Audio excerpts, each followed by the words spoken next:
الحمد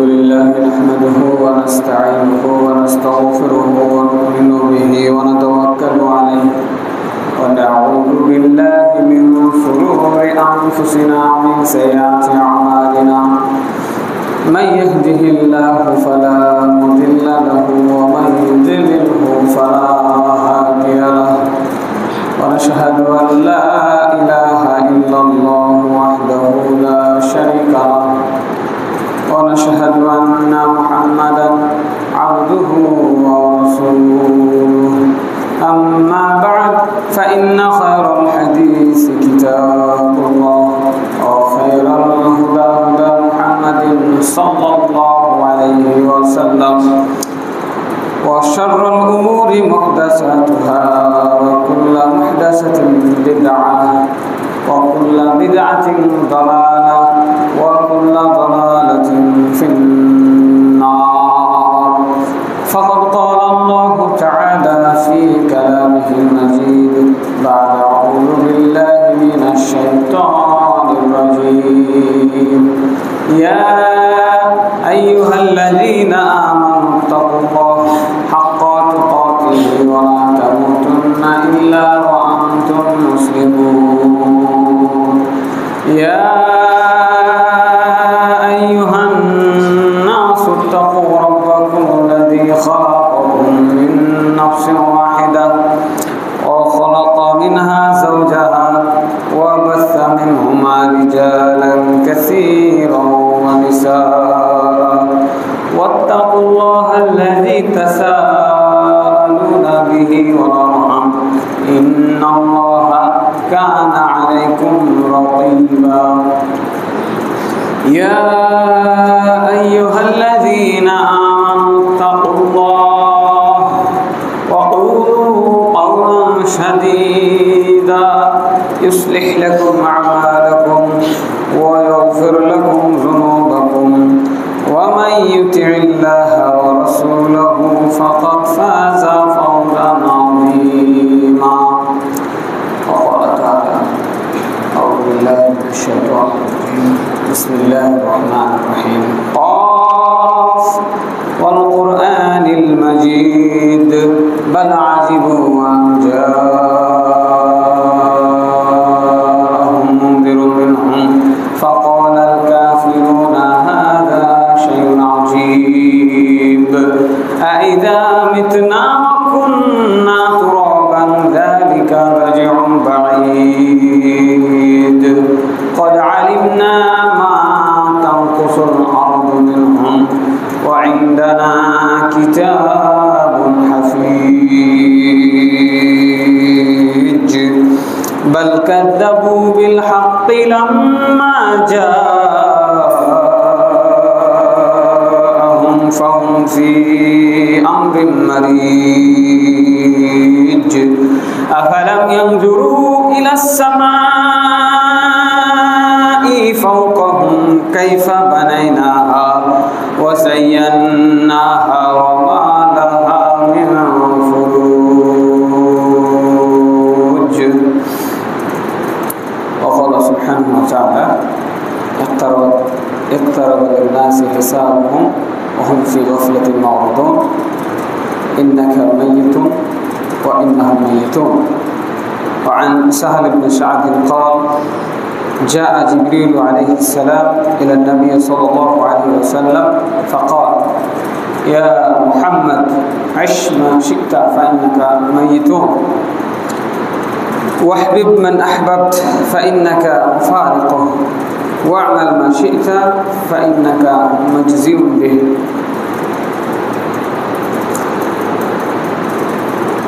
ইসনাদ সাহিহ রাওয়াহু হাকিম যাবতীয় প্রশংসা গুণগান হামদ সানা আল্লাহ রাব্বুল আলামিনের জন্য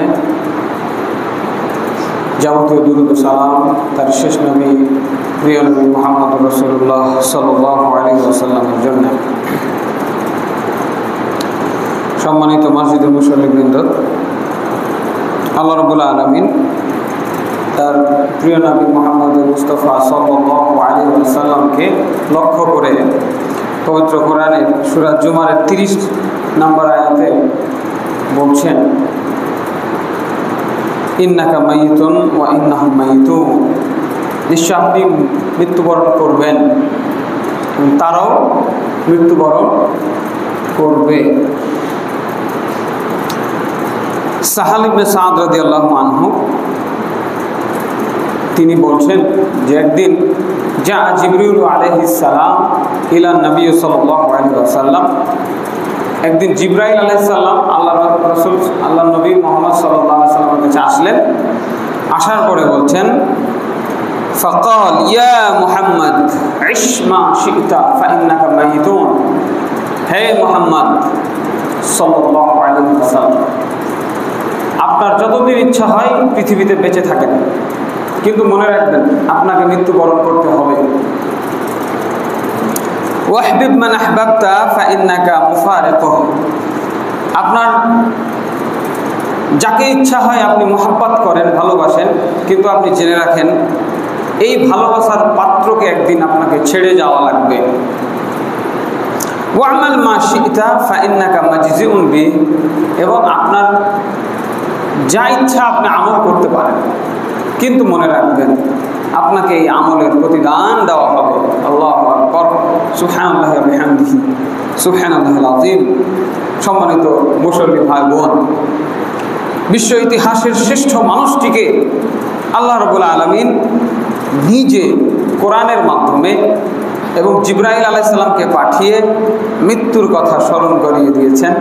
অতএব আমি আপনি সাধারণ মানুষ, আমাদের এই ব্যাপারে কত সতর্ক হওয়া দরকার, মৃত্যুকে স্মরণ করা দরকার, নিজে মৃত্যুকে স্মরণ করা, আত্মীয় স্বজনকে, বন্ধু পরিচিত জনকে মৃত্যুকে স্মরণ করিয়ে দেওয়া, এই দুটি আমাদের মুমিন হিসেবে আমাদের একটি নৈতিক দায়িত্ব, কর্তব্য। কেননা এই দুনিয়ায় লিপ্ত মানুষ দুনিয়ার মোহে মৃত্যুকে ভুলে যায়। আজকে জুমার খুতবায় মৃত্যুকে স্মরণ এই বিষয়ের উপরে কিছু আলোকপাত করার চেষ্টা করব। ওমা তৌফিকি ইল্লা বিল্লাহ। আল্লাহ রাব্বুল আলামিন যেন আমাদেরকে অত্র আলোচনা থেকে উপকৃত হওয়ার তৌফিক দান করেন, মৃত্যুকে বেশি বেশি স্মরণ করে এই দুনিয়ার মোহ থেকে নিজেদেরকে রক্ষা করার তৌফিক দান করেন। আল্লাহুম্মা আমিন।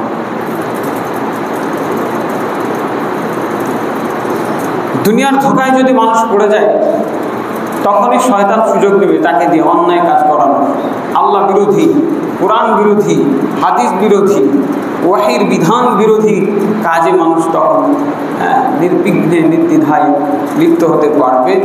এখান থেকে মুক্তির একটাই পথ, সেটা হচ্ছে আখিরাতকে স্মরণ করা, মৃত্যুকে স্মরণ করা।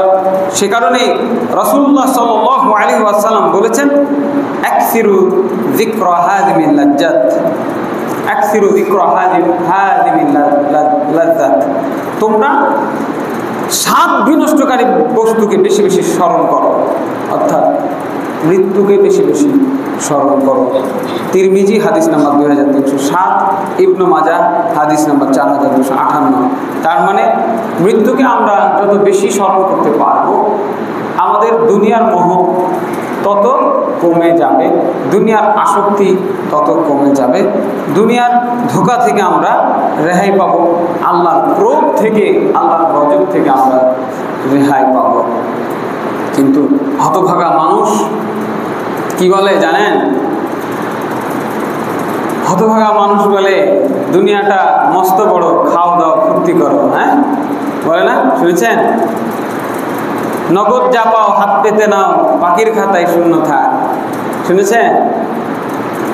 এই সমস্ত কুফরি স্লোগান, কুফরি নীতি বাক্য আমাদের সুশীল সমাজ, আমাদের শিক্ষিত সমাজ এই সমস্ত কুফরি বাক্য তারা চর্চা করে, নিজেরা এগুলো নিজেদের মধ্যে আলোচনা করে, খোশ গল্প করে, অন্যদের শেখায়, ছোট বাচ্চাদের শেখায়। হ্যাঁ, দুনিয়াতে আমরা ফুর্তি করতে আসি নাই, এই দুনিয়া আমাদের জন্য পরীক্ষার একটি জায়গা। এখানে তার নবী মুহাম্মদ সাল্লাল্লাহু আলাইহি ওয়াসাল্লাম, যার আগের পরে সব পাপ ক্ষমা করে দেওয়া হয়েছে, তাকে পর্যন্ত সতর্ক করা হয়েছে, ইশ মা শি'তা, যতদিন ইচ্ছা হয় আপনি বেঁচে থাকেন, ফাইন্নাকা মাইয়িতুন, আপনাকে মরতে হবে। হ্যাঁ, ওয়ামাল মা শিতা ফাইন্নাকা মাজজিউন বিহি, যা মনে লাগে আপনি আমল করেন, বাধা দেওয়া হবে না দুনিয়ার বুকে। ভালো কাজ করবেন কি মন্দ কাজ করবেন, এই স্বাধীনতা আপনাকে দুনিয়াতে দেওয়া হলো। তবে মনে রাখবেন কি, ইন্নাকা মাজজিউন বিহি, যা আমল করবেন এর বদলা আপনাকে দেওয়া হবে। ভালো আমল করবেন, ভালো বদলা পাবেন। খারাপ আমল করবেন, শাস্তি পাবেন। নবী মুহাম্মদ সাল্লাল্লাহু আলাইহি ওয়াসাল্লামকে যদি ছাড় না দেওয়া হয়, আপনাকে আমাকে ছাড় দেওয়া হবে ভাই? এই দুনিয়া ফুর্তি করতে আসছি আমরা, হ্যাঁ? খাও দাও ফুর্তি করো, খাও দাও ফুর্তি করো। রাসূল সাল্লাল্লাহু আলাইহি ওয়াসাল্লাম ক্ষুধার্ত, বিশ্বজাহানের হ্যাঁ নবী, তিনি ক্ষুধার্ত। আল্লাহু আকবার। অসময়ে বাড়ি থেকে বের হয়েছেন, দুপুরবেলা মানুষ বাড়ি থেকে বের হয়। দুপুরবেলা সালাত পড়ে মানুষ কি বাড়িতে ঢুকে যায় না, খাওয়া দাওয়া করে বিশ্রাম করেন। তিনি অসময়ে বাড়ি থেকে বের হয়েছেন। ওমর রাদিয়াল্লাহু, আবু বকর রাদিয়াল্লাহু আনহু বের হয়েছেন। নবীদের পরে শ্রেষ্ঠ মানুষ হচ্ছেন আবু বকর রাদিয়াল্লাহু আনহু। দুজনের সাক্ষাৎ অবেলায়। কি খবর? অবেলায় বাইরে কেন? ইয়া রাসূলুল্লাহ, ক্ষুধার তাড়না আমাকে বাইরে বের করে দিয়েছে। আমি তো বাইরে। ইয়া রাসূলুল্লাহ, আপনি বাইরে কেন? আবু বকর, তোমাকে যে জিনিস বাইরে করেছে আমাকেও সেই জিনিসই বাইরে নিয়ে এসেছে। তিনিও ক্ষুধার কারণে বাইরে বের হয়েছে। ওমর রাদিয়াল্লাহু আনহু আসছেন। দুজনকে দেখে আপনারা কেন এই অসময়ে বাইরে? হ্যাঁ, ওমর রাদিয়াল্লাহু আনহু তিনিও ক্ষুধার জ্বালায় অসময়ে বাইরে বের হয়েছেন। কোনো মানুষের সাথে যদি সাক্ষাৎ হয়, সে যদি বলে চলেন আমার পাশে আপনার দাওয়াত, কি কথা বুঝলেন? এই মানুষগুলো কষ্ট করেছেন আল্লাহর বিধানকে আল্লাহর জমিনে বাস্তবায়ন করার জন্য। তারা জীবনের সুখময় সময়গুলোকে দুঃখের সাথে পার করেছেন। আর আপনি আপনার সন্তানকে শেখাবেন খাও দাও ফুর্তি করো, দুনিয়াটা মস্ত বড়, হ্যাঁ এত সস্তা, নগদ যা পাও হাত পেতে নাও, বাকির খাতায় শূন্য থাক। মানে সুকৌশলে আপনার সন্তানকে, আমার সন্তানকে আখিরাতে বিশ্বাসের বিপরীত বিমুখ তাকে করা হচ্ছে। বাকির খাতা শূন্য থাকবে কেন? বাকির খাতাই তো আসল আমাদের, তাই না? মৃত্যুর পরের জীবন একজন মুমিনের জীবনে আসল জীবন। এই বিষয়টি আমাদেরকে অনুধাবন করতে হবে। আমাদের আত্মীয় পরিজনকে এই বিষয়গুলো অনুধাবন করাইতে হবে। সম্মানিত মুসলিম ভাই বোন, মৃত্যু অবশ্যম্ভাবী। আমাদের চোখের সামনে মানুষ মারা যায় এবং শতবর্ষিয়ান মানুষ খুব কম, তাই না? 100 বছর বয়সের বেশি তো কেউ পায় না। আমাদের বড় আয়ু 70, 65 থেকে 70, এরপরে মানুষ সাধারণত মারা যায়। সর্বোচ্চ কত? 100 বছর, তারপরে তো মরতে হয় নাকি? এই মহাসত্যর ব্যাপারে আল্লাহ রাব্বুল আলামিন পবিত্র কোরআনের আলে ইমরান, সূরা আলে ইমরান 185 নম্বর আয়াতে স্মরণ করে বলছেন, কুল্লু নাফসিন যায়িকাতুল মাউত ওয়া ইন্নামা তুওয়াফাউনা উজুরাকুম ইয়াওমাল কিয়ামাতি ফামান যুহজিহা আনিন নার ওয়া উদখিলাল জান্নাতা ফাকাদ ফাজ। প্রত্যেকটা আত্মাকে, প্রাণীকে মৃত্যুর স্বাদ গ্রহণ করতে হবে এবং সেদিন শুধুমাত্র তোমাদেরকে তোমাদের কৃতকর্মের বদলা দেওয়া হবে। সুবহানাল্লাহ। যা দুনিয়াতে মানুষ করছে তার বদলা দেওয়া হবে।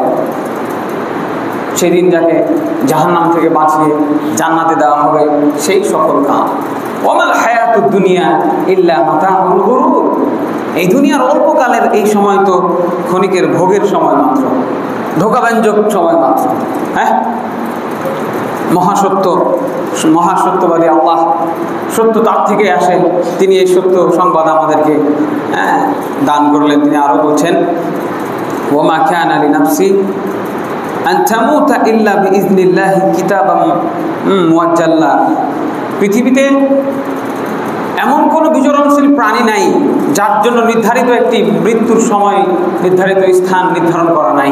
কোথায় গিয়ে আপনি মরবেন, কয়টার সময় মরবেন, কি অবস্থায় মারা যাবেন, সবকিছু একটা নির্ধারিত কিতাবে লেখা আছে। আমরা বলি না হায়াত মত আল্লাহর হাতে। হ্যাঁ, এই কথাটাই আল্লাহ তাআলা কোরআনের ভাষায় তিনি বলছেন, এমন কোনো মানুষই নাই যে আল্লাহর কিতাবে তার মৃত্যুর ঘন্টা লিখে রাখা হয় নাই। আল্লাহর অনুমতি ক্রমেই তাকে মৃত্যুবরণ করতে হবে। ইচ্ছা করে আপনি চাইলেও কাউকে মারতে পারবেন না।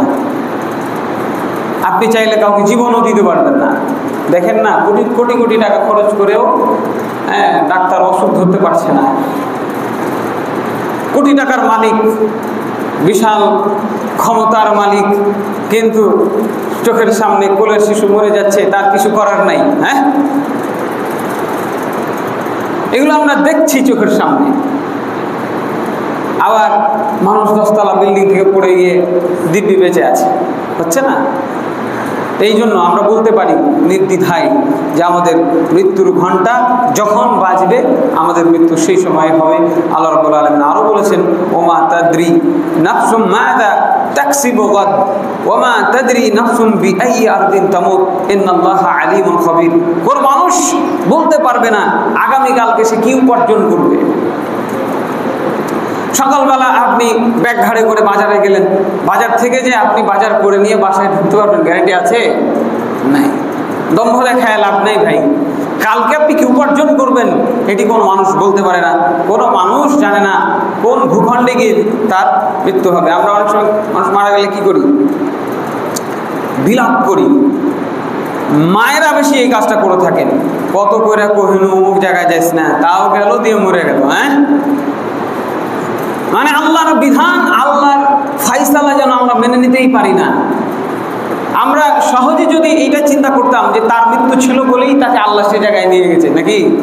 এইটাই তো আল্লাহ বলছেন, কোন ভূখণ্ডে কোন জায়গায় আপনার মৃত্যু যদি সেই সুদূর জাপান, চীন, কোরিয়া, যেখানে আপনি যাওয়ার কোনো চান্সই নাই, কোনো ইচ্ছাও নাই, সম্ভাবনাও নাই, সেখানে যদি আপনার মৃত্যু লেখা থাকে, যে কোনো প্রয়োজন আল্লাহ সেখানে সৃষ্টি করে দিবেন, আপনি সেখানেই যাবেন, সেখানে গিয়ে আপনার মৃত্যু হবে। কাজেই কোনো মানুষের মৃত্যু হলে কাউকে দোষারোপ করা, প্রলাপ বকা, বিলাপ করা, এগুলো মোটেও ঠিক নয়। আমাদেরকে ধৈর্য ধারণ করতে হবে।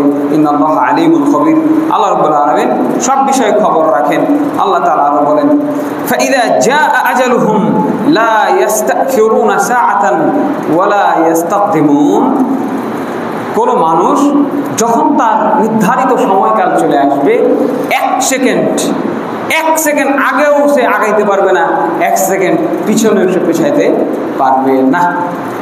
সাথে সাথে তার মৃত্যুর ঘণ্টা বাজলেই তাকে আল্লাহর ডাকে সাড়া দিয়ে চলে যেতে হবে। কাজী প্রিয় মুসলিম ভাই বোন, এই দুনিয়ার এই রঙিলা জীবন সাজাতে সাজাতে জীবনের সবটুকু সময় যারা ব্যয় করে ফেলছি, আমাদের একটু জ্ঞান করা দরকার, আমাদের একটু বোধ হওয়া দরকার যে এত কিছু আমি কার জন্য করছি। একটু পরে মারা গেলে নিজের দেহটা নিজে নিয়ে গিয়ে আমরা কবরস্থানে রাখার সামর্থ্য রাখি না, মানুষ কাঁধে করে নিয়ে গিয়ে আমার আপনার লাশকে কবরে অন্ধকার ঘরে রেখে চলে আসবে। কাজেই দুনিয়ার মোহে পড়ে হন্যে হয়ে যারা ছুটে বেড়াচ্ছেন তাদেরকে আপনারা কি বলবেন? পাগল ছাড়া কিছু বলবেন? দুনিয়ার মোহে যারা পাগল পাড়া তারাই আসল পাগল। কিন্তু আমাদেরকে আজকে যারা আল্লাহর দিন নিয়ে কথা বলি, যারা হালাল হারাম যাচাই বাছাই করে চলি, আমরা যারা আল্লাহর বিধান অনুযায়ী আল্লাহ রাসূলের লেবাস ধারণ করি, তাদেরকে মানুষ পাগল বলে। আজকে আপনার সন্তানটাকে যদি হিফজখানায় দেন, বলবে যে ভবিষ্যৎটা নষ্ট করে দিলি, ছেলেটার জীবনটাই নষ্ট করে দিলি। মানুষের কাছে দুনিয়াবি সফলতাই হচ্ছে আসল সফলতা, অর্থকরী টাকা পয়সার সফলতাই আসল সফলতা। অথচ আল্লাহ রাব্বুল আলামিন ব্যর্থহীন ভাষায় এই সমস্ত বিষয়ে নিন্দা জানিয়ে বলে দিয়েছেন, ফামান জুহজিহা আনিন নারি ওয়া উদখিলাল জান্নাতা ফাকাদ ফাজ। যাকে জাহান্নাম থেকে রক্ষা করা হবে, জান্নাতে দেওয়া হবে, সেই হবে সফল। এই পাগলগুলোই সেদিন সফল হবে, যারা দুনিয়ার মোহ ত্যাগ করে আল্লাহর ভালোবাসা পাওয়ার জন্য আল্লাহর বিধানের কাছে মাথা নত করে, আল্লাহর বিধানকে উজ্জীবিত করার জন্য জীবনের সবটুকু সুখকে বিলিয়ে দিয়ে আল্লাহর পথে তারা, আল্লাহর রাহে তারা জীবন অতিবাহিত করে। আল্লাহ রাব্বুল আলামিন যেন আমাদেরকে তার রাহে জীবন অতিবাহিত করার তৌফিক দান করেন। আল্লাহুম্মা আমিন। হালাল হারামের তোয়াক্কা না করে এই যে আমরা বিশাল বিশাল অট্টালিকা নির্মাণ করছি, বিশাল টাওয়ার নির্মাণ করছি, এগুলো কি আমাদেরকে মৃত্যু থেকে বাঁচাতে পারবে? ভাই বলেন, পারবে? একটা বাড়ি বানিয়েছেন, ঠিক আছে, নিরাপত্তার দরকার আছে, এত আলিশান বাড়ি করতে হবে কেন ভাই বলেন? বাড়ির পিছনে যে 1-1.5 কোটি টাকা খরচ করে দিলেন, হিসাব দেওয়া লাগবে না? কি মনে করছেন? হিসাব দেওয়া লাগবে না? 1.5 কোটি টাকা কোথা থেকে আসলো, কোথায় খরচ করলেন, হিসাব না দিয়ে আদম সন্তানকে 1 পা হিলতে দেওয়া হবে না। কথা বুঝলেন? 1 পা হিলতে দেওয়া হবে না, 1 পা বিচারের মাঠে হিলতে দেওয়া হবে না। এই 1.5 কোটি টাকা আপনি কোথা থেকে আয় করেছেন, এই 1.5 কোটি টাকা আপনি কোথায় ব্যয় করেছেন? বাড়ির পাশে মানুষ না খেয়ে আছে, আজকে বন্যায় কবলিত হয়ে আমাদের ভাই বোন আর্তনাদ করছেন, মা বোনেরা, শিশুরা, বৃদ্ধরা আর্তনাদ করছেন, পানিতে ভেসে যাচ্ছেন। এই শকুন শ্রেণী, এই ভারতের এই আগ্রাসী মনোভাবের কারণে বাংলার মানুষ পদে পদে বিপন্ন।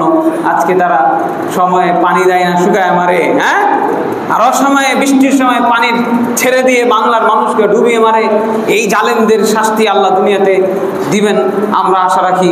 আল্লাহ তুমি জালেমদের ধ্বংস করো, আল্লাহুম্মা আমিন। এইভাবে মানুষগুলোকে কষ্ট দেওয়া হচ্ছে। তারা আজকে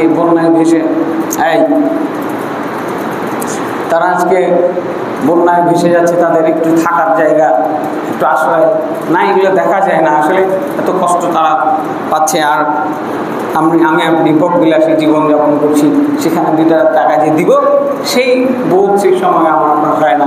আল্লাহ রাব্বুল আলামিন আমাদেরকে পরোপকারী হওয়ার তৌফিক দান করেন, আল্লাহুম্মা আমিন।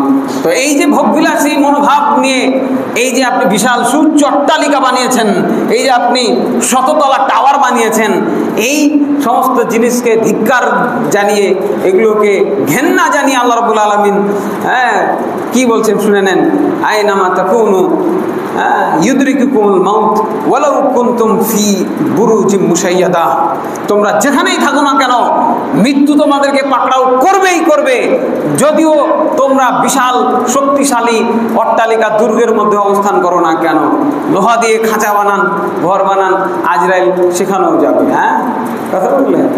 এত বিশাল বিশাল শক্তিশালী প্রাসাদ নির্মাণ করে, দুর্গ নির্মাণ করে আপনি তো মৃত্যুকে ঠেকাইতে পারবেন না, তাই না? আল্লাহ তাআলা আমাদের বুঝার তৌফিক দান করেন, আল্লাহুম্মা আমিন। একজন আরবি কবি বিষয়টিকে খুব কবিতার ভাষায় বলছেন, আলা ইয়া সাকিন আল কসরিল মুআল্লা সাতুদফানু আন করিবি ফিত তুরাব কলিলু উমরুনা ফি দারি দুনিয়া ওয়া মারজি'না ইলা বাইতিত তুরাব। হে সুউচ্চ প্রাসাদে বসবাসকারী, সত্তর তুমি দাফন হবে মাটিতে। ইহকালে আমাদের জীবনের অল্প সময়ই কাটিয়ে থাকি, আর আমাদের প্রত্যাবর্তন হলো মাটির অন্ধকার কবরে। কথাগুলো খুব হৃদয়গ্রাহী কথা। কথাগুলো যদি আমরা স্মরণ করতে পারি, তাহলে এই যে প্রকৃত সত্যটা আমরা যদি স্মরণ করে আগাইতে পারি, আমরা শয়তানের ধোঁকা থেকে বাঁচতে পারবো ইনশাল্লাহ। এই যে মৃত্যু সংক্রান্ত যে বিষয়গুলো আমি বললাম, এই মসজিদের একজন মুসল্লি কি আছেন ভাই যিনি এই সত্যটা জানেন না? আমার তো মনে হয় নাই। অথচ অনেকের জীবনযাপনের ধরন দেখে যেন মনে হয় তারা কোনোদিন মরবে না। তার যে দাপট, তার যে ক্ষমতার দম্ভ, তার যে চলাফেরা, হালাল হারামের তোয়াক্কা নাই, আত্মীয় স্বজনের খোঁজ খবর নেই, গরিব মানুষের খোঁজ খবর নাই। সে যে নিজেকে কি মনে করে, আল্লাহ তো দেখাইলো, তাই না? দম্ভ করলে কি বিপদ আছে, দুনিয়াতেই তো আল্লাহ দেখাই দিলেন, আখেরাতে বাকি আছে। আল্লাহ আমাদের বোঝার তৌফিক দান করেন। এই যে পরকালীন হিসাব নিকাশের ব্যাপারে অধিকাংশই মানুষ উদাসীন। হিসাব যে দেওয়া লাগবে এই মনোভাব তাদের মধ্যে নাই বললেই চলে। তা না হলে এই কাজগুলো প্রকাশ্যে কিভাবে হয়? আল্লাহ রাব্বুল আলামিন পবিত্র কোরআনের মধ্যে সূরা আম্বিয়ার 1 নম্বর আয়াতে বিষয়টি স্মরণ করিয়ে দিয়ে বলছেন, ইকতারাবালিন নাসি হিসাবুহুম ওয়া হুম ফি গাফলাতিন মুরিদুন। মানুষের হিসাব নিকাশের সময় ঘনিয়ে আসছে, কিন্তু তারা উদাসীনতায় মুক্ত। দেখেন আল্লাহ রাব্বুল আলামিন আমাদের হৃদয়ের কথাটা কত সুন্দর করে এখানে ব্যক্ত করেছেন, তুলে ধরেছেন। হিসাবের সময় চলে আসছে, হিসাব দেওয়া লাগবে আল্লাহর কাছে গিয়ে। জীবন যৌবন কোন দিকে কাটাইলাম, পুরা জীবন কোন দিকে কাটাইলাম, কোন পথে আয় করলাম, কোন পথে ব্যয় করলাম, আমল অনুযায়ী এলেম অনুযায়ী আমল করলাম কিনা, এই প্রশ্ন যে হিসাব যে আমাকে দেওয়া লাগবে, কড়াই গন্ডাই যে আমাকে দেওয়া লাগবে, এই হিসাবের তোয়াক্কা আমরা করছি না। ফামান ইয়ামাল মিসকালা যাররাতিন খায়রান ইয়ারা ওয়া মান ইয়ামাল মিসকালা যাররাতিন শাররান ইয়ারা। কেউ যদি অনুপরিমাণ ভালো কাজ করে থাকে তাকে দেখানো হবে, কেউ যদি অনুপরিমাণ খারাপ কাজ করে থাকে তাকে সেটা দেখানো হবে, যে পাপ প্রদর্শন করা হবে, নেকি প্রদর্শন করা হবে, এই চিন্তা আমরা করার ফুরসত আমাদের নাই। সেদিন যার ফাআম্মা মান খাফা, সেদিন যার ফাআম্মা মান সাকুলাত মাওয়াজিনুহু ফাহুয়া ফি ঈশাতির রাদিয়াহ, সেদিন যার নেকির পাল্লা ভারী হবে, তার থাকার জায়গা হবে জান্নাত, তাকে একটি সন্তোষজনক জীবন দান করা হবে। ওয়া আম্মা মান খাফফাত মাওয়াজিনুহু ফাউম্মুহু হাবিয়া, সেদিন যার নেকির পাল্লা হালকা হয়ে যাবে, হিসাব বিকাশের পরে নেকির পাল্লা যদি হালকা হয়ে যায়, ফাউম্মুহু হাবিয়া, তার আবাসস্থল, তার থাকার জায়গা হবে হাবিয়া। ওমা আদরাকা মা হিয়া, তুমি কি জানো এই হাবিয়া কি? নারুন হামিয়া, এই হাবিয়া হচ্ছে প্রজ্বলিত আগুন।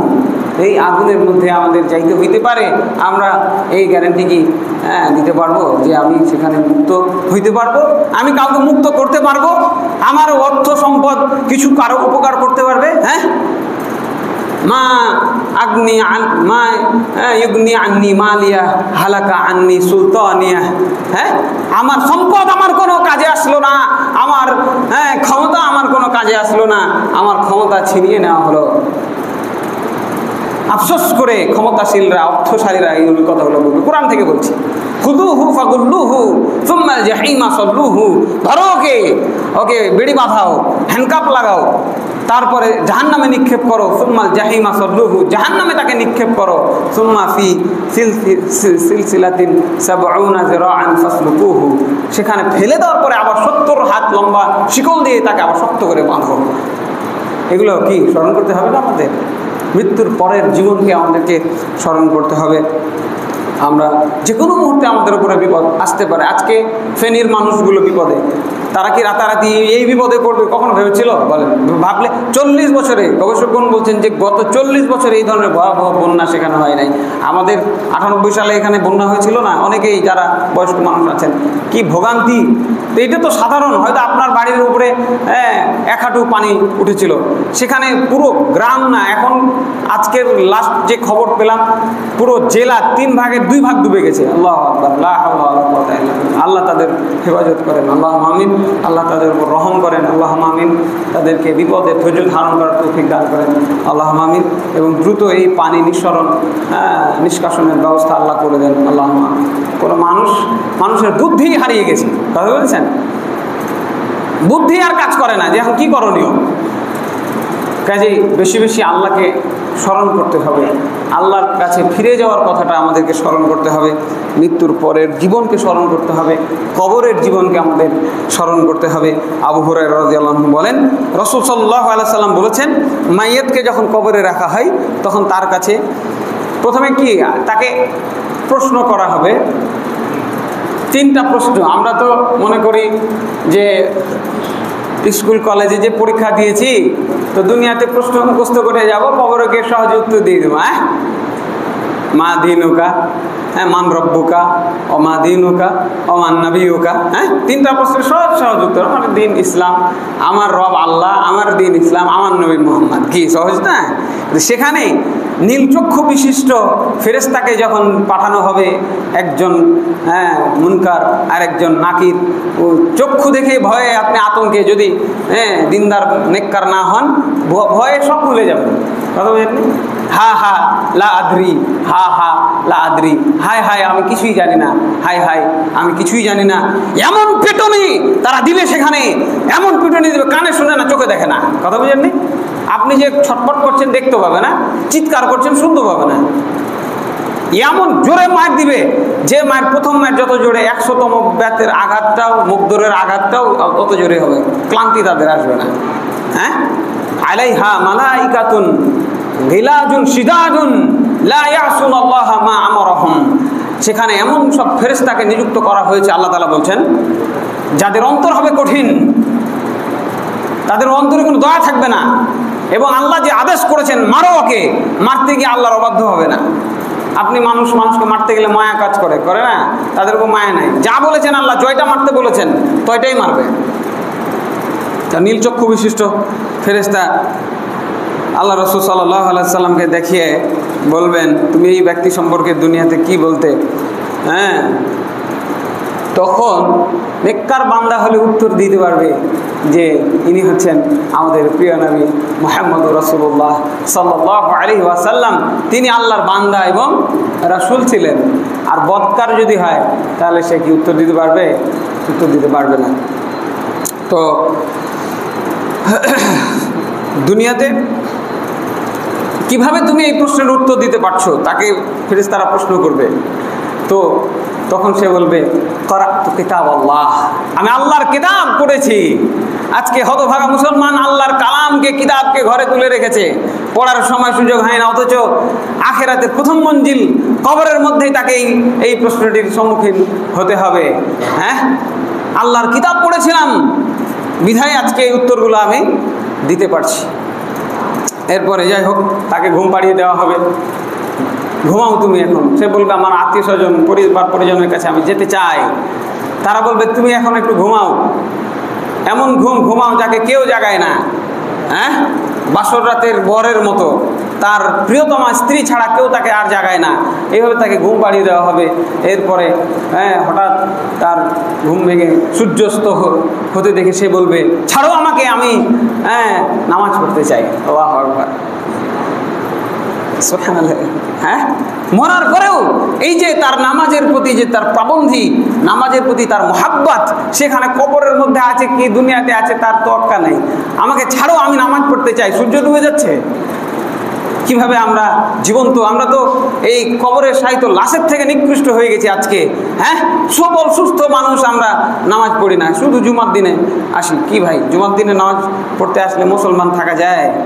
জানেন, এই ফতোয়া এক এক দেশে এক এক রকম হলেও সকল দেশের একই ফতোয়া, যারা ইচ্ছা করে নামাজ ছেড়ে দেবে এরা বড় পাপী, গুনাহগার, বড় গুনাহগার। কিছু আলেম বলছে তারা কাফের, মুসলমান থেকে বাদ হয়ে গেছে। হ্যাঁ, কিছু আলেম বলছেন যে তাকে ধরে জেলখানায় বন্দি করতে হবে, সে যদি তওবা করে তাহলে ছাড়তে হবে, যে হ্যাঁ ভুল হয়ে গেছে, নামাজ পড়বো। রাষ্ট্রশক্তি এই ক্ষমতা প্রয়োগ করার ক্ষমতা অধিকার রাখে। হ্যাঁ, আজকে রাষ্ট্রশক্তির যে সমস্ত বিচার আচার করছে, এগুলো ঐচ্ছিক বিষয়, ঐচ্ছিক বিষয়ের বিচার নিয়ে ব্যস্ত। মুসলমান দেশের মুসলিম শাসকরা এগুলোর বিচার করবে। কে নামাজ পড়ে না ধরে লাই, কথা বুঝেননি? মসজিদ ভিত্তিক কোর্ট চালু হবে, মসজিদের ইমাম হবে কোর্টের কাজী। ইমাম সাহেব সালাম ফেরানোর পরে যাকে যাকে দেখতে পাবে না তার বাড়ি থেকে ধরে নিয়ে এসে তার বিচার করবে, কথা বুঝেননি? বাড়ি থেকে ধরে নিয়ে এসে তার বিচার করতে হবে। আল্লাহ রাসূল সাল্লাল্লাহু আলাইহি ওয়াসাল্লাম বলছেন যে ওই ঘরগুলোতে যদি নারী না থাকতো, ওই ঘরগুলোতে যদি শিশু না থাকতো, তা আমি একজনকে বলতাম তুমি নামাজটা পড়াও, আর কিছু লোককে বলতাম যে কাঠ খড়িয়ে নিয়ে আস, ওই নিয়ে যাও আর বাড়িতে আগুন লাগাই দিতাম। সুবহানাল্লাহ, তাহলে কত বড় অপরাধমূলক এই কাজ আমরা দুনিয়াতে বেঁচে থাকতে এই হতভাগা মুসলমানরা করছি। আল্লাহ যেন আমাদেরকে 5 ওয়াক্ত সালাত যথাযথভাবে আদায় করার তৌফিক দান করেন। আল্লাহুম্মা আমিন। আমাদের ভুল ভ্রান্তিগুলো আল্লাহ যেন ক্ষমা করে দেন। আল্লাহুম্মা আমিন। বলছিলাম, আমরা যদি মৃত্যুকে স্মরণ করতে পারি, সেই অনুযায়ী আমাদের ব্যক্তি জীবন, পারিবারিক জীবন, সামাজিক জীবন গঠন করতে পারি, তাহলেই আমরা দুনিয়া এবং আখিরাতে সফল কাম হতে পারবো। দুনিয়া এবং আখিরাতে সফল কাম হওয়ার, শান্তিতে বসবাস করার একটি মাধ্যম আল্লাহর প্রতি অনুগত হওয়া, আখিরাতকে বেশি বেশি স্মরণ করা।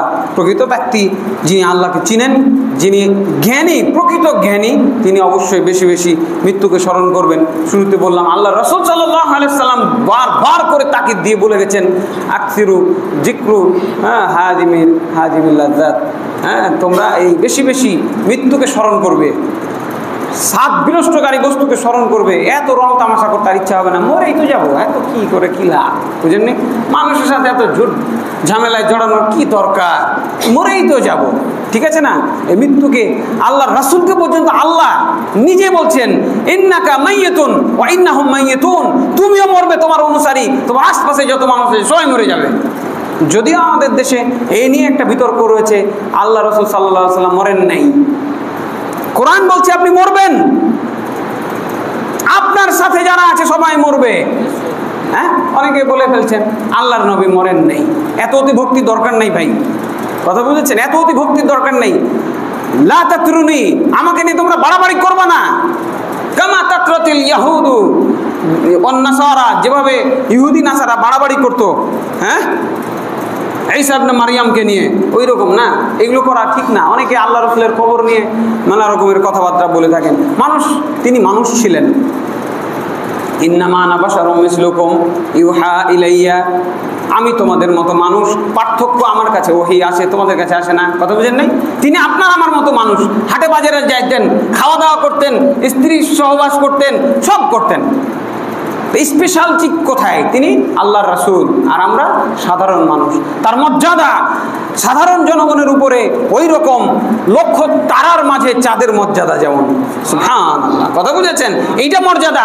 তার মর্যাদা এমন, যার একটা কথা যদি কেউ অবাধ্য হয় সে সাথে সাথে মুসলিম থেকে বের হয়ে যাবে, কাফের হয়ে যাবে। এই হলো তার মর্যাদা, কথা বুঝেছেন? তাকে ভালো না বাসলে, পিতার থেকে, সন্তানের থেকে, নিজের জীবনের থেকে যদি তাকে ভালোবাসতে না পারেন, তাহলে ঈমান পূর্ণতা পাবে না। ওমর রাদিয়াল্লাহু আনহু বলছেন, ইয়া রাসূলুল্লাহ, আমি আপনাকে আমার সব কিছুর থেকে বেশি ভালোবাসি, শুধু আমার জীবন বাদ দিয়ে। হ্যাঁ, তখন তিনি বলছেন, আল্লাহে ওমর, আল্লাহর কসম ওমর, তুমি কখনোই মুমিন হতে পারবে না যতক্ষণ পর্যন্ত না তুমি তোমার নিজের জীবনের থেকে আমি মুহাম্মদ সাল্লাল্লাহু আলাইহি ওয়াসাল্লামকে ভালোবাসতে না পারবে। তিনি বললেন, আল আন, আমি এখন থেকে বলে দিলাম আমার নিজের জীবনের থেকে আপনাকে বেশি ভালোবাসি। বুঝছেন? এইটা হইতে হয়। তার ভালোবাসা এই জায়গায়, গাড়িটা রাখার সৌভাগ্য হচ্ছে না আমার, এত ভালোবাসলাম আল্লাহ রাসূলকে। কথা বুঝেন নাই? ভালোবাসতে গিয়ে এই ধরনের বাড়াবাড়ি থেকে আমরা বেঁচে থাকার চেষ্টা করব। তিনি মারা গেছেন, মারা গিয়ে কোথায় গেছেন? বারজাখি জীবনে চলে গেছেন, পৃথিবীর সাথে কানেকশন তার আর নাই। কথা বুঝেছেন? আরও অনেক ব্যাপার আছে, এগুলো শর্টকাটে বলার বিষয় না। আল্লাহ চাইলে কোনো একদিন হয়তো ওই বিষয় নিয়ে বিস্তারিত আলাপ করা যাবে। মৃত্যুর জন্য সর্বদা প্রস্তুত থাকতে হবে, মৃত্যুকে আলিঙ্গন করতে পারতে হবে। মৃত্যু থেকে পালায়ে গিয়ে এগুলো লাভ নাই।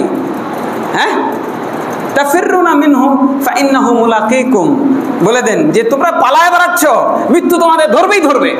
হ্যাঁ, ওয়ালাউ কুনতুম ফি বুরুজিম মুশায়াদা, বললাম না, শক্ত প্রাচীর ঘেরা দেয়ালের মধ্যে, দুর্গের মধ্যে অবস্থান করলেও মৃত্যু ধরবে। অতএব মৃত্যু থেকে পালানোর তো বোকামি, মৃত্যুকে আলিঙ্গন করতে শিখতে হবে। আমাদের পূর্বের জাতি তারা মৃত্যুকে পরোয়া করতেন না। একজন নবী আসছেন বনি ইসরায়েলের, বলছে তোমরা এগুলো করো না, তোমরা ইবাদত করো আল্লাহর, তোমরা এই সমস্ত মূর্তির পূজা থেকে বিরত থাকো, তোমরা এই সমস্ত সামাজিক অন্যায় থেকে বিরত থাকো, আল্লাহর কথা মতো চলো, আল্লাহর রাসূলের কথা মতো চলো। তারা এইটা মেনে নিল না। হ্যাঁ, আমরা কি এমন লোকের কথা শুনবো যে আমাদের মতো হাটে বাজারে যায়, খায়, খাওয়া দাওয়া করে? কিন্তু মিথ্যাবাদী। আল্লাহ দুঃখ করে বলছেন, এমন কোন নবী আসে নাই যাকে সেই কালের উম্মতরা ঠাট্টা বিদ্রুপ মিথ্যা প্রতিপন্ন করে নাই। লা হাওলা ওয়ালা কুওয়াতা ইল্লা বিল্লাহ। তারপরে আল্লাহ আরেকজনকে পাঠিয়ে দিলেন তাদের সহযোগী হিসেবে। দুইজন রাসূল মিলে মানুষকে বোঝানোর চেষ্টা করছে, কেউ মানে না। একজন লোক ওই গ্রামের এক কন্যার থেকে দৌড়ায় এসে বলল, তোমরা ইত্তাবিউ মান লা ইয়াসআলুকুম আজরাও ওয়া হুম মুহতাদুন, এই মানুষগুলোর কথা তোমরা মেনে চলো যারা তোমাদের কাছে টাকা পয়সা চায় না। হ্যাঁ, আজকে ওয়াজের ব্যবসার নামে ইসলামকে প্রশ্নবিদ্ধ করে দেওয়া হয়েছে। ওয়াজ করতে এসে লক্ষ লক্ষ টাকা গরিব মানুষের হাতায় নিয়ে চলে যাচ্ছে এই 2 নম্বর শ্রেণীর 3rd ক্লাস হুজুরগুলোর কারণে আজকে ইসলাম প্রশ্নবিদ্ধ। হ্যাঁ, কথা বুঝেছেন? মান লা ইয়াসআলুকুম আজরাও ওয়া হুম মুহতাদুন, যারা কোনো টাকা পয়সা চায় না তারা হেদায়েত প্রাপ্ত, তাদের কথা শোনো। তাকে হত্যা করা হলো। এই সত্য কথাটা, সত্যের পক্ষে থাকতে গেলে ভাই জীবন যাবে, জীবন দেওয়া লাগবে। আজকে জীবন না গেলে এই দেশের এই পরিবর্তন এত সহজে হইতো না। সত্যের পক্ষে দাঁড়াইতে হবে, জীবন গেল যাক, জীবন চলে গেল। তাকে আল্লাহ সুবহানাহু ওয়া তাআলা জান্নাতের সুসংবাদ দিলেন। বলুন আলহামদুলিল্লাহ। কিলা দুখুলিল জান্নাহ, তাকে জান্নাতের মেহমান হিসেবে আল্লাহ তাআলা কবুল করে নিলেন। এখন এই মৃত্যুকে গ্রহণকারী ব্যক্তি আবার সেই জাতির জন্য আফসোস করছে, ইয়া লাইতা কওমি ইয়ালামুন বিমা গফারা লি রব্বি ওয়া জাআলানি মিনাল মুকরামিন। হাই আমার হতভাগা জাতি যদি জানতো আমার রব আমাকে ক্ষমা করে দিয়েছেন, আমাকে তিনি সম্মানিতদের অন্তর্ভুক্ত করেছেন। বলুন সুবহানাল্লাহ। কথা বলছেন, এই ছিল তাদের প্রস্তুতি। বনী ইসরাইলের ঘটনা, সূরা ইয়াসিন আয়াত নম্বর 26-27। সূরা ইয়াসিন কি করতে হয়? মরা মানুষের পাশে গিয়ে সূরা ইয়াসিন করতে হয়। এই হলো আমাদের সামাজিক শিক্ষা, বুঝছেন? তো সূরা ইয়াসিনের এত ভক্ত, আর সূরা ইয়াসিনের এই আয়াতগুলো কয়জন নেবেন কেউ? সত্যের জন্য জীবন দিতে হবে, এটাই হচ্ছে সূরা ইয়াসিনের এই আয়াতগুলোর শিক্ষা। সূরা ইয়াসিন শুধু মরা মানুষ তো মরেই গেছে, ওর পাশে আর সূরা ইয়াসিন পড়ে লাভ কি রে ভাই? তো মরেই গেল। বাইচে থাকতে যদি পড়তো তাহলে নাহলে দু একটা লাভ ছিল, কথা বলেন নাই? মরার সময় কোরআন পড়ে লাভ আছে? এই কোরআন এই জন্য নাজিল হয়েছে।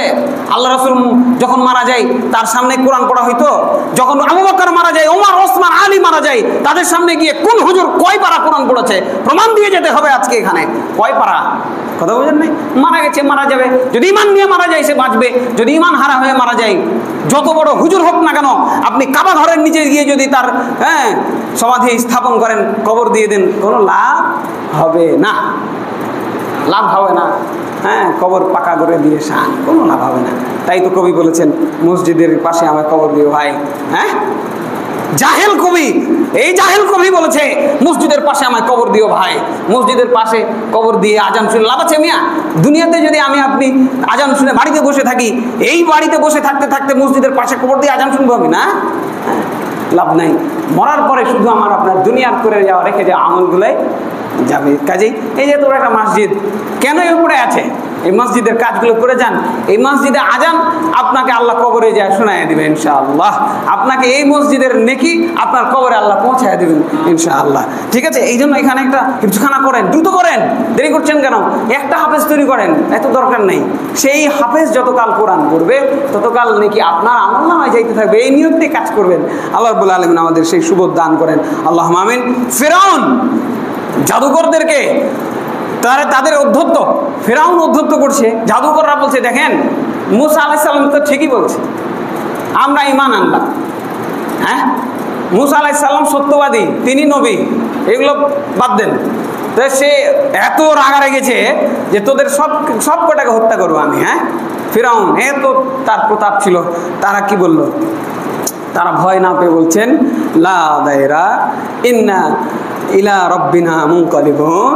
কোনো টেনশন নাই, আমাদের রবের কাছে তো যাওয়াই লাগবে। আল্লাহু আকবার। এত বড় ক্ষমতাধরের সামনে তাদের মুখের বাক্য শোনেন, কোনো ভয় নাই, কোনো ক্ষতি নাই, কোনো টেনশন নাই, আমরা আমাদের রবের কাছে তো ফিরেই যাবই। ইন্না নাতমাউ আই ইগফিরা লানা রব্বানা খাতায়ানা। আমরা আশা করি যে তুমি আমাকে হত্যা করলে, আমাদেরকে হত্যা করলে আমাদের রব আমাদের দুনিয়ার করে যাওয়া গুনাহগুলো মাফ করে দেবেন। বলুন সুবহানাল্লাহ। তাদের কাছে চাওয়া হলো মৃত্যু। আমি মারা গেলে আমার পাপ যদি ক্ষমা হয়, এই মৃত্যুই আমার জন্য ভালো। কথা বলছেন? তারপরে কি? কেন? কারণ কুন্না আউয়ালাল মুমিনিন, কারণ এই মুসার প্রতি আমরাই প্রথম ঈমান আনলাম। এই যে ঈমানের বদৌলতে আল্লাহ আমাদের মাফ করে দিবেন, এটাই আমাদের চাওয়া। যেহেতু মরতেই হবে, তুমি ফেরাউন মারলেই কি আর না মারলেই কি। তারপরে ওইদিকে মুসা আলাইহিস সালাম যে বিজয় লাভ করেছেন, এই শোনার পরে তার ঘরের লোক চেঞ্জ। আসিয়া আলাইহিস সালাম, তিনি ফিরাউনের স্ত্রী, সে মনে মনে কিন্তু ঈমান ছিল আগে থেকেই। সে তার ঈমানের ঘোষণা দেওয়ার পরে তাকে এমন নির্যাতন করা হলো, তিনি বলছেন রব্বিবনিলি রব্বিবনিলি ইনদাকা বাইতান ফিল জান্নাহ। হে আমার প্রতিপালক, আপনি আমার জন্য আপনার পাশে জান্নাতে একটা ঘর নির্মাণ করে দেন। আল্লাহু আকবার। ওয়ানাজ্জিনি মিন ফিরআউনা ওয়া আমালিহি ওয়ানাজ্জিনি মিনাল কওমিজ জালিমিন। এই ফিরআউন থেকে, এই ফিরআউন জালেম ফিরআউনের জুলুম থেকে এবং এই জালেম কওম থেকে আল্লাহ তুমি আমাকে হেফাজত করো, রক্ষা করো। আল্লাহ তাকে মৃত্যু দান করেছেন, আল্লাহ তাকে তার কাছে নিয়ে চলে গেছেন।